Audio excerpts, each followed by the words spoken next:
Bienvenue à tous sur l'Expert, une émission quotidienne sur YouTube diffusée dans plus de 27 pays à travers le monde, où dans cette émission, j'aide les parieurs à faire leurs pronostics NBA en partageant mes analyses, mes conseils, mon expérience sur les différentes rencontres du jour. Alors pour ceux qui ne me connaissent pas, je suis Dorado, parieur professionnel au Mexique, je suis spécialisé dans le basket et si votre objectif est de vous créez un complément de revenus grâce à votre passion des paris sportifs, alors abonnez-vous à la chaîne, activez la cloche des notifications pour ne louper aucune des prochaines vidéos et de me suivre sur les différents réseaux sociaux. Les liens sont dans la description. Et dans cette émission, on prend toujours en référence les codes de Pinacle PS3838, où vous pouvez passer par le broker, un des brokers les plus fiables au monde, Asian Connect. Je vous mets le formulaire à remplir dans la description. Vous sélectionnez PS3838 ici, il y a un petit tuto pour vous accompagner pas à pas. Et pourquoi on prend PS3838 Pinacle comme référence de cote? Parce que c'est eux qui proposent les meilleurs sur le marché, les plus hautes. Donc qui dit plus haute cote dit plus de gains, tout simplement. Donc on va aller chercher les cotes les plus intéressantes pour maximiser nos profits, tout simplement. Et on va pouvoir aussi faire le petit récapitulatif de la veille. Alors comme j'avais dit, il n'y avait pas de pronostic intéressant hier pour ma part. En tout cas, j'ai rien joué cette nuit en NBA. On a les Cavaliers qui se sont imposés 122 à 99 face à Utah. Philadelphie qui s'impose de peu 104 à 101 après prolongation face aux Raptors. Atlanta qui a eu chaud contre Orlando 126 à 125. Les Spurs qui s'imposent à Houston 124 à 105.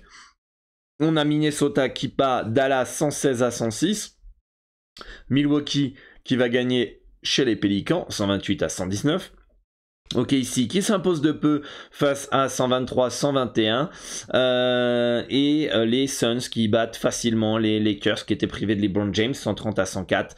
Et enfin les Hornets qui, petite surprise, plus ou moins, qui s'imposent à Sacramento 125 à 119. Et on peut sentir que le retour de Gordon Hayward et de LaMelo Ball font du bien du côté de Charlotte. Voilà, dites-moi en commentaire ce que vous aviez en NBA. Ce soir on a 5 matchs au programme et on peut partir directement sur la première analyse du jour avec les Pistons qui reçoivent du Jazz en troisième match en 4 jours back-to-back, comme vous pouvez voir à l'écran pour Utah.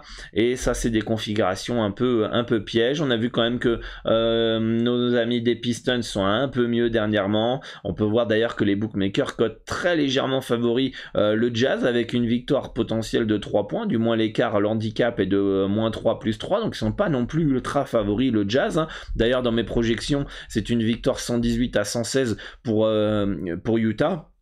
Et pour moi, il n'y a aucune value dans cette rencontre. Tout simplement, à faire un petit point blessure. Cunningham qui est toujours pas là du côté des Pistons. Et du côté du Jazz, on a Sexton et Olynyk qui sont pas là, qui sont pas là déjà depuis quelques matchs. Donc pour moi, il n'y a rien à faire dans cette rencontre. Utah peut être intéressant au premier abord. Une cote à 1,70, un petit H. Ils font une belle saison, etc., etc.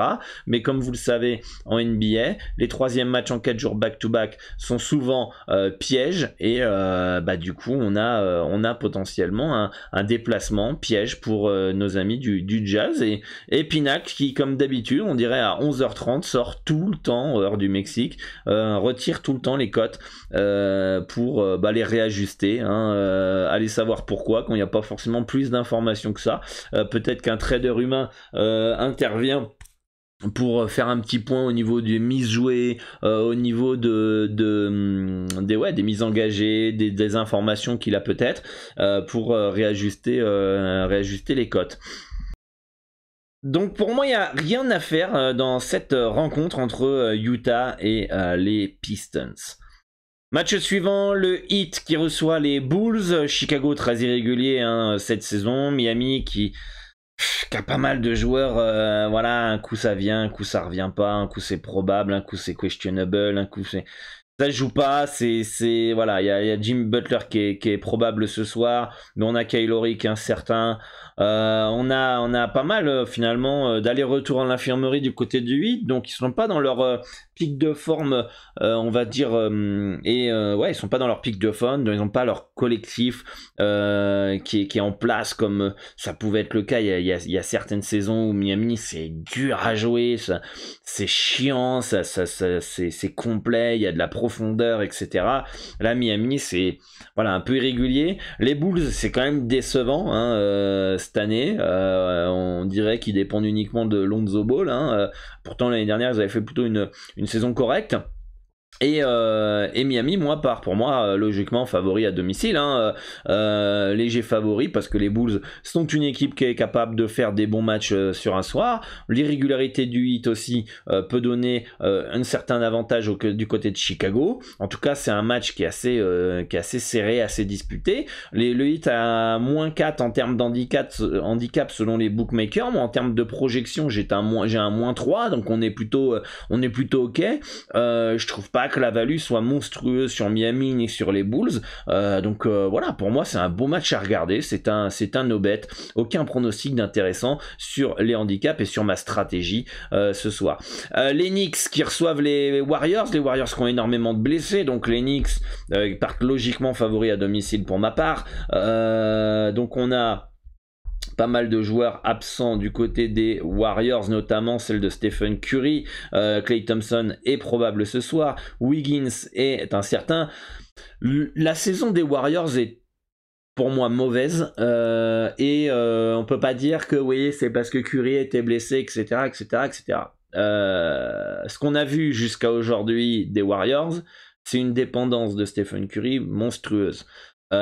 Autour, il n'y a personne qui est capable de step up quand il n'est pas là. Klay Thompson s'est fait les croisés, s'est fait le tendon d'Achille. C'est un bon joueur finalement de basket et un bon lieutenant, mais aujourd'hui, je pense qu'il a plus les capacités physiques, on va dire, de porter l'équipe en l'absence de Stephen Curry. Du coup, ça fait que cette équipe des Warriors est clairement prenable. Déjà qu'elle était prenable avec Stephen Curry cette année. Hein. Donc pour moi, je pense que les Knicks peuvent gagner ce soir. J'ai une projection de 118 à 114 en faveur de New York. Donc pour moi, c'est un handicap de -4. Et les bookmakers donnent carrément un handicap de -5,5, -6. Donc bon, pour ma part, il n'y a pas de value, c'est pas intéressant à jouer les Knicks à cette cote-là, hein, encore moins on sait qu'à 1,48, hein, le -5,5, moi, me semble très bien placé. Aucune confiance en les Warriors pour partir sur un +5,5, et puis de toute façon, en ayant un écart de 4 points, ça fait que j'ai le droit de me tromper de 1,5 points. Quand vous savez combien de points il y a dans un match de basket, c'est que dalle là, en marge d'erreur. Donc pour moi, la value, elle est trop fine sur les Warriors, et c'est un no-bet.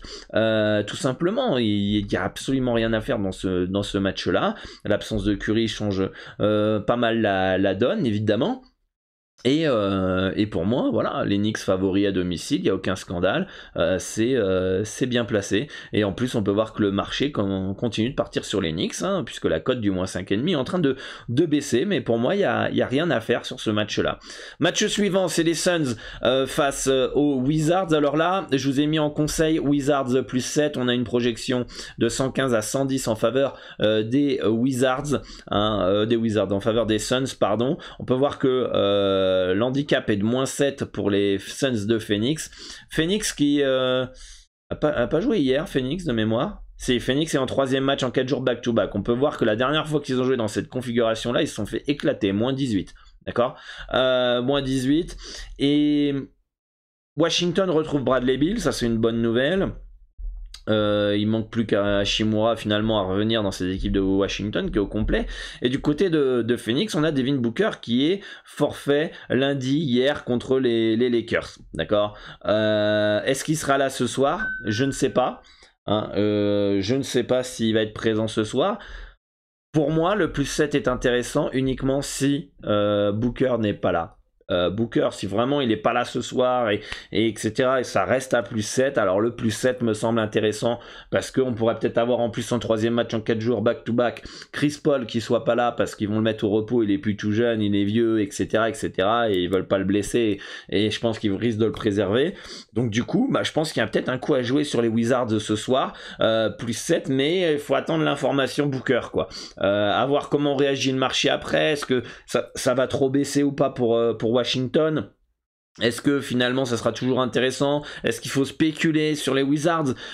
Donc voilà, mais en tout cas pour moi Washington plus 7 à Phoenix, si Booker est pas là, ça me semble pas mal. S'il est là, à voir, ça peut se compenser avec une absence de Chris Paul, d'une absence de DeAndre Ayton qui a eu des soucis physiques.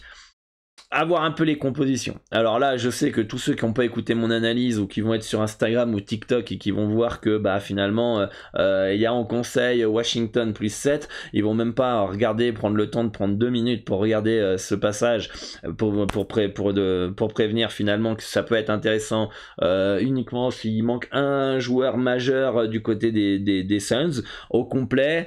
Le seul truc qui pourrait sauver ce plus 7, c'est le troisième match en 4 jours back-to-back, la fatigue, le retour de Bradley Beal. Même s'ils sont tous là, je pense pas que ça soit loufoque comme conseil de prendre Washington plus 7 à 1,934. Mais c'est sûr que c'est un peu plus risqué, la value elle devient un peu plus fine. Voilà pour ce match. Et enfin la dernière rencontre, c'est les Nuggets qui reçoivent les Grizzlies. Les Nuggets qui ont pas mal de joueurs incertains, notamment Jamal Murray et Jeff Green, Kentavious Caldwell-Pope et Porter Jr. Donc voilà, ces 4 joueurs-là sont quand même des joueurs qui entourent bien Nikola Jokic. D'accord, Nikola Jokic est probable. S'ils sont tous pas là, Nikola Jokic va me sembler un poil seul, et du côté de Memphis, on a que Desmond Bane vraiment qui est pas là du côté des Grizzlies, mais finalement quand on voit les joueurs incertains, quand on voit le potentiel de Memphis, je pense que c'est tout à fait logique de voir les Grizzlies favoris à Denver finalement, avoir les absences qui est là, qui est pas là du côté de Denver, ça peut s'inverser, finalement Denver pourrait passer léger favori, ce qui me choquerait pas non plus si tout le monde est là, Jamal Murray, Jeff Green, Caldwell-Pope, et ça me choquerait pas de voir Denver avec ces infos là passer légèrement favori. Donc de toute façon on peut voir que ma projection à l'heure actuelle avec les joueurs incertains est une légère victoire de 2 points de Memphis. Je pense que si jamais ils sont tous là, ça va s'inverser, ça sera Denver léger favori, ou alors un handicap 2-0. Je pense pas qu'il y aura quelque chose d'intéressant à prendre dans cette rencontre pour moi. Donc voilà les amis, dites-moi en commentaire ce qui vous intéresse pour ce soir en NBA. Pour ma part, moi j'attends les informations avant de prendre mes choix que je vous partagerai sur le club privé, tous les liens pour me suivre sur les réseaux sociaux, pour suivre mes formations, pour voir mes conférences, pour rejoindre le club privé, pour suivre 100% de mes pronostics, pas seulement en NBA mais aussi sur plus de 100 championnats à travers le monde. Vous avez tous les liens dans la description et moi je vous invite à faire au moins 2 choses minimum: rejoindre le Telegram, le lien est dans la description comme d'hab, et rejoindre le Discord si vous voulez échanger avec l'ensemble de la communauté et moi-même, donc voilà, moi je vous dis bonne chance pour vos pronostics. Un grand merci à tous ceux qui prennent le temps de liker, commenter, de partager, ça fait super plaisir de voir que vous kiffez cette émission L'Expert, que vous kiffez le travail et que vous le soutenez en contribuant d'une certaine manière avec un petit like, un petit commentaire, un petit partage, ça fait chaud au cœur et ça fait plaisir. Voilà, bonne chance à tous les amis, moi je vous dis à demain pour une nouvelle vidéo. Ciao ciao.